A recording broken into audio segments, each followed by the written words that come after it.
Man vienkārši nolika kameru priekšā un lika runāt.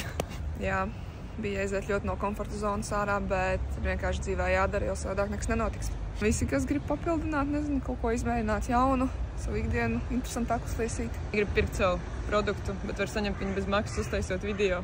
Jo visu var iemācīties ceļā, ja arī tu nezini. Jāmāk telefonam ieslēgt rekordingu, visādi dažāda veida video, kā tu vari to publicēt un parādīt tos produktus. Jā, tu jau vari pat sevi nerādīt. Var parādīt sevi no citas puses pilnīgi kaut kā savādāk. Principā tev jāmāk improvizēt un tev jāmāk iziet no komforta zonas, vai ne? Jā. Tev jāparāda sevi tāds, kā tu esi, nevis jāsako līdz citiem.